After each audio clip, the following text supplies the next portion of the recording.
Structure of graphite. अगर हम graphite के स्ट्रक्चर को देखें तो ग्रेफाइट का स्ट्रक्चर डायमंड के स्ट्रक्चर से बहुत ज़्यादा डिफरेंट होता है। एक ग्रेफाइट के क्रिस्टल में बहुत सारी लेयर्स होती हैं, कार्बन एटम्स की बहुत सारी लेयर्स होती हैं लाइक अ शीट। इसके बाद हर एक कार्बन एटम जो कि ग्रेफाइट की लेयर में होता है बाकी 3 कार्बन एटम से अटैच होता है by a strong covalent bond. एक दूसरे के साथ एक स्ट्रॉन्ग कोवेलेंट बॉन्ड से अटैच होते हैं, लेकिन यहाँ पे एक कार्बन का एटम बाकी 3 कार्बन के एटम से अटैच होता है और एक फ्लैट हेक्सागोनल रिंग फॉर्म करते हैं। जो ये कार्बन के एटम्स की लेयर्स प्रेजेंट होती हैं ग्रेफाइट के अंदर, ये लेयर्स एक दूसरे से बहुत ज़्यादा दूर होती हैं। अब क्या रीज़न होता है कि ये लेयर्स एक दूसरे से दूर होती हैं और क्या इसका इफेक्ट होता है? अगर ये लेयर्स एक दूसरे से बहुत ज़्यादा दूर हैं तो इनके बीच में कोवैलेंट बॉन्डिंग नहीं हो पाती।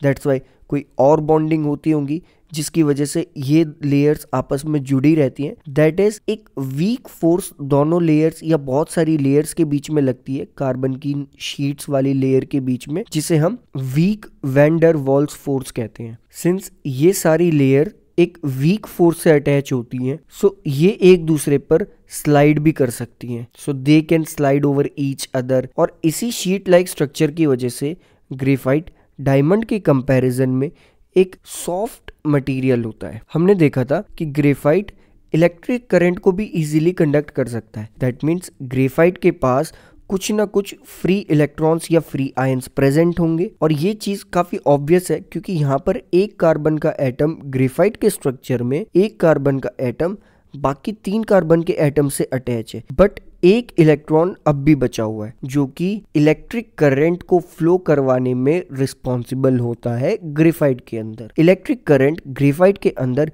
इस एक बचे हुए इलेक्ट्रॉन की वजह से ही फ्लो करता है। यानी कि एक पर्टिकुलर कार्बन के पास 4 वैलेंस इलेक्ट्रॉन्स होते हैं जिसमें से 3 उसने कोवेलेंट बॉन्ड बनाने में यूज कर लिए, बट एक इलेक्ट्रॉन जो उसका बच गया है उससे अब वो इलेक्ट्रिक करंट फ्लो करवाता है, या फिर हम कह सकते हैं कि उसी की वजह से इलेक्ट्रिक करंट फ्लो करता है एक ग्रेफाइट के अंदर।